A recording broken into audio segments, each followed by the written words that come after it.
पता है, पिछले साल मेरे भाई के यहाँ पूरी की पूरी फसल अचानक पड़े ओलों से बर्बाद हो गई। अरे फिर तो बड़ा नुकसान हुआ होगा, जिंदगी तो रुक सी गई होगी उनकी। नहीं भाई, वहाँ के किसानों ने प्रधानमंत्री फसल बीमा करा रखा था, इसलिए बीमा की रकम ने बचा लिया। हाँ विवेक भैया, पर आपको कैसे पता?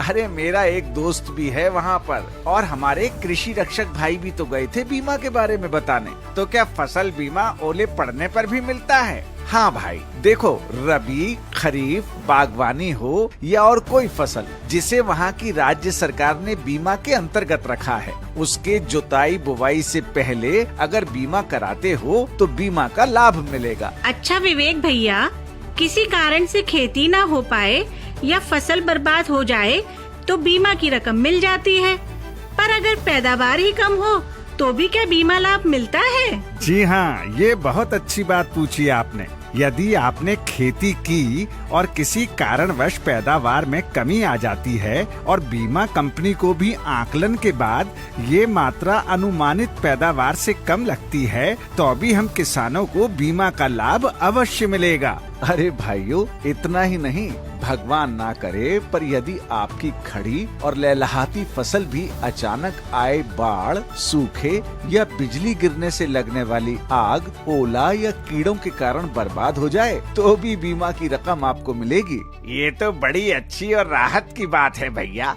पर विवेक भैया, आपको तो याद ही होगा, कुछ साल पहले हमने फसल काट के खेत पर रखी थी और सुबह ही इतने ओले पड़े कि सारी की सारी फसल सड़ गई थी। हाँ भाई, याद है। पर अब खेत में पड़ी कटी हुई फसल को भी यदि काटने के 14 दिनों के भीतर कोई भी नुकसान होता है तो बीमा की रकम मिलेगी। यानी इस बीमा से आपको खेती के तीनों चरणों यानी फसल की बुवाई से पहले, फसल लगने और फसल की कटाई के बाद भी लाभ मिलता है। अरे वाह, ऐसा लगता है फसल बीमा को हमारी हर परेशानी के बारे में पता है, तभी तो खेती के हर विषम स्थिति में ये हमारी ढाल बनकर खड़ी है। जी हाँ, और आप सबसे भी अनुरोध है कि यदि यह जानकारी आपको लाभदायक लगी हो तो इसे आगे अपने साथी किसानों के साथ साझा करें और आज ही प्रधानमंत्री फसल बीमा योजना में पंजीकरण करवाएं, क्योंकि फसल बीमा कराओ, सुरक्षा कवच पाओ।